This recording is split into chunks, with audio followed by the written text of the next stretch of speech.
Bonsoir, je m'appelle Maud Réveillé et je vais essayer de vous esquisser un peu rapidement les débuts de cette fédération, puisqu'elle n'est pas si connue que ça, dans nos mouvements en tout cas. Je remplace un peu au pied levé Héloïse Duché qui devait faire cette petite intervention, qui se trouve a fait une thèse sur ce sujet. Je n'ai pas fait de thèse sur ce sujet, donc je sollicite votre indulgence si jamais il y a quelques petits cafouillis. Donc pour vous brosser un peu les tout débuts de la FFE, la FFE elle naît globalement à Paris de la jonction de deux mouvements différents à partir de entre 1912 et 1921. Ces deux mouvements, c'est d'une part le mouvement des unions chrétiennes de jeunes filles, qui est un mouvement unioniste protestant, et un autre foyer qui est le mouvement laïque de la rue Mouffetard, c'est un endroit bien précis dans Paris.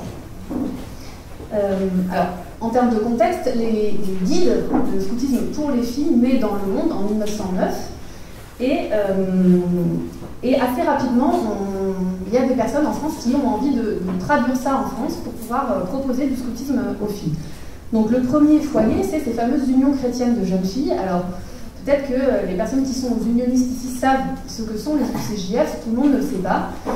C'est des associations chrétiennes protestantes qui se donnent pour objet de soutenir les jeunes filles dans leur vie matérielle d'une part, et dans leur développement spirituel et moral d'autre part. Donc ça prend plein de formes différentes, notamment des foyers d'hébergement. Il y en a encore un certain nombre dans Paris aujourd'hui, mais aussi des activités de couture, d'études bibliques, etc. En juin 1912, un petit groupe de femmes entend parler du scoutisme et se dit bah voilà, ça pourrait être un complément intéressant aux activités qu'on propose déjà à nos jeunes filles. La toute première sortie, a priori, elle date de juin 1912, sachant que le premier mouvement masculin, c'est décembre 1911. Donc en fait, on n'est pas si loin en termes de démarrage. La toute première responsable qui organise une sortie, elle s'appelle Elisabeth Fuchs, elle fait partie de l'UCJF de la rue de Naples à Paris, et d'ailleurs, elle, dès le début, elle veut que le scoutisme soit neutre, n'ait pas de référence confessionnelle, parce qu'elle veut pouvoir le proposer à toutes les jeunes filles du quartier. Je l'ai connue. À l'été 1912, ça y est, on commence à avoir des premiers écrits. Il y a un peu des grandes responsables des UCJF, comme Suzanne Carr et Camille Savary, qui essayent d'encourager des plus jeunes à monter des troupes d'éclaireuses. Et de ce fait-là, les troupes d'éclaireuses unionistes, beaucoup, puisque liées à ces unions chrétiennes, se multiplient dans les années qui suivent, avec des noms qui deviendront ensuite des piliers de la fédération, comme Antoinette But, qui crée une section en 1916, Violette Mouchon, à peu près au même moment, aussi à Paris, Georgette Sigrist vers la Villette, sachant qu'à ce moment-là, ce scoutisme il est pensé comme une des activités qu'on propose aux filles des unions chrétiennes. C'est pas indépendant, c'est dans le panel de ce qu'on peut faire dans les unions chrétiennes, il y a ces sorties scouts, ces sorties d'éclaireuses.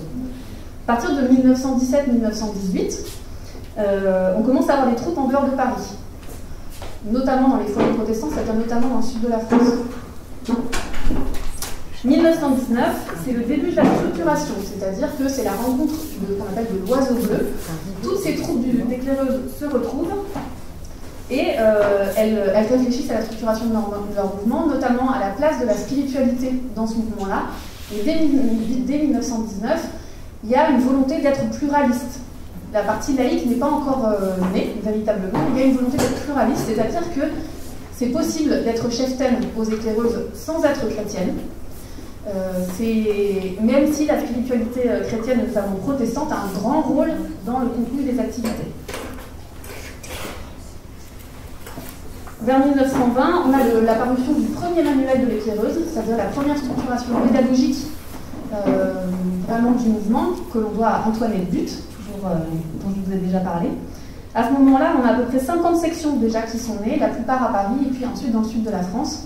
Et dans ce travail de structuration pédagogique, il y a vraiment la volonté de créer une pédagogie propre, et notamment les éclaireuses, a priori, s'inspirent plus du scoutisme à ce moment-là, du manuel de l'éclaireur, que du guidisme, c'est-à-dire du manuel pour les Girl Guides. À ce moment-là, 1920, donc les éclaireuses unionistes ont déjà quand même fait une bonne partie de leur premier travail de chemin. Il n'y a toujours pas de structure juridique Elles font ça rattaché aux unions chrétiennes de jeunes filles. À ce moment-là, le deuxième foyer de naissance du scoutisme féminin démarre, et c'est l'histoire de la rue Mouffetard à Paris. La rue Mouffetard à Paris, à ce moment-là, c'est un quartier très populaire, c'est des taudis, c'est des problématiques d'hygiène sociale, etc. Et à cet endroit-là, depuis quelques années, il y a un endroit qu'on appelle Chez nous, qui existe toujours. Aujourd'hui, il y a une plaque, si vous passez rue Mouffetard, il y a une plaque qui en parle, c'est une bibliothèque aujourd'hui. Et à Chez nous, donc Chez nous, ça a été créé par une femme qui s'appelle Cat Descroix, qui avant la guerre, avec l'inspiration d'un mouvement qu'on appelle le Sillon, qui est un mouvement de christianisme social, a voulu créer un lieu pour aider et accompagner notamment le développement moral des personnes du quartier. Donc dans ce lieu-là, on fait un peu ce qu'on a envie, on fait du cinéma, on fait des activités en plein air, on répare des meubles, voilà, on fait tout un ensemble d'activités. C'est aussi un lieu qui, juste après, va devenir la première maison pour tous en France. C'est là que naît le concept de maison pour tous, et aujourd'hui c'est devenu les MJC. Mais à ce moment-là, juste après la guerre, il arrive une dame qui s'appelle Marguerite Walter. Marguerite Walter, elle est protestante, elle est originaire d'Alsace, elle était infirmière pendant la guerre, elle arrive là parce qu'elle a rencontré Cat Descroix pendant la guerre, et elle commence à se mettre au service des habitants et des habitantes du quartier, et notamment des jeunes filles. Et elle se dit, il faut quelque chose pour que ces jeunes filles apprennent à se défendre. Et il se trouve que son neveu est unioniste, éclaireur unioniste. Donc elle entend parler du scoutisme. Et là, elle se dit, on va faire ça pour les filles du quartier. Et donc elle commence à imaginer des sorties d'éclaireuses pour les jeunes filles du quartier. Elle apprend aussi à ce moment-là que d'autres jeunes femmes ont déjà commencé ça du côté unioniste, et donc elle va les rencontrer. Elle fait ce pas de se dire, ah bah s'il y en a d'autres qui ont déjà commencé, allons voir comment elle fait. Donc elle va rencontrer Georgette Sigrist en 1920, et elles se parlent.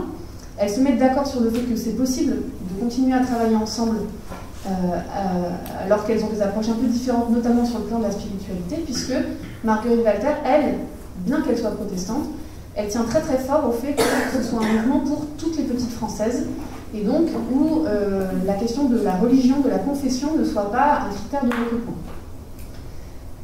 Et donc sur cette base-là, l'année suivante, en 1921, en juillet 1921, à Épinal, il y a un congrès des cheftaines, puisque le mouvement des éclaireuses, c'est un mouvement assez démocratique, c'est-à-dire qui est vraiment basé sur les cheftaines qui se réunissent et qui votent. Il y a de longs débats, toute la nuit, tout le monde se pose des questions de est-ce qu'on va y arriver ou pas, et puis, au milieu de la nuit, Marguerite Walter écrit cette fameuse phrase, cette fameuse lettre à sa compère Renée Sainte-Claire de Ville. Elle lui dit, ça y est, le rêve est réalisé, le principe de la fédération a été voté. Le congrès des cheftaines a décidé que c'était possible de mêler ces différentes spiritualités et de créer ce mouvement un peu unique de fédération française des éclaireuses. Renée Sainte-Claire de Ville, juste pour vous citer toutes les fondatrices, Renée Sainte-Claire de Ville, elle, elle vient aussi du foyer de la rue Mouffetard. Elle est aussi, alors elle est catholique, elle est aussi d'origine plutôt bourgeoise. Elle va beaucoup développer le mouvement des petites ailes. Les petites ailes, c'est ça qu'on appelle aujourd'hui les louvettes, donc plutôt les 8-12 ans à peu près. Et là aussi, elle va avoir une démarche pédagogique un peu novatrice, puisqu'elle va s'appuyer sur ce que font notamment les Anglaises, mais elle va complètement changer le cadre symbolique pour le transformer autour des oiseaux. Donc il y a toute une thématique symbolique autour des oiseaux, et pour créer quelque chose qui parle plus, d'après elle, aux petites françaises. Elle est catholique, et elle essaye aussi à ce moment-là, je pense que c'est important de le dire, de faire des ponts avec les catholiques qui essayent de monter aussi du scoutisme pour les filles, notamment Marie Thiémer et Renée de Montmort. Donc elles essayent, peut-être elles aimeraient essayer de faire un mouvement où aussi les jeunes filles catholiques puissent se retrouver. Et puis ça ne fonctionne pas, et les guides de France se créent de manière séparée en 1923. Pour terminer, pour aller jusqu'au bout de la structuration de la fédération, à partir de 1923-1924, les éclaireuses israélites aussi se rattachent à la Fédération française des éclaireuses.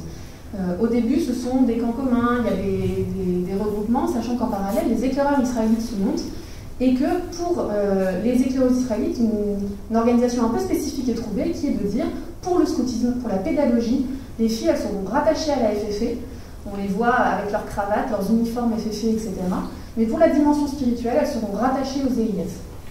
Et du coup, les Israélites auront cette particularité d'avoir une double appartenance dès l'origine, dès qu'elles se rattachent à la FFE, d'avoir cette double appartenance et de cheminer et avec leurs frères, quelque part, et avec leurs camarades éclaireuses. Donc en 1927, voilà, la structure de la fédération est constituée, elle va durer jusqu'en 1964, mais ça c'est pas moi qui raconterai.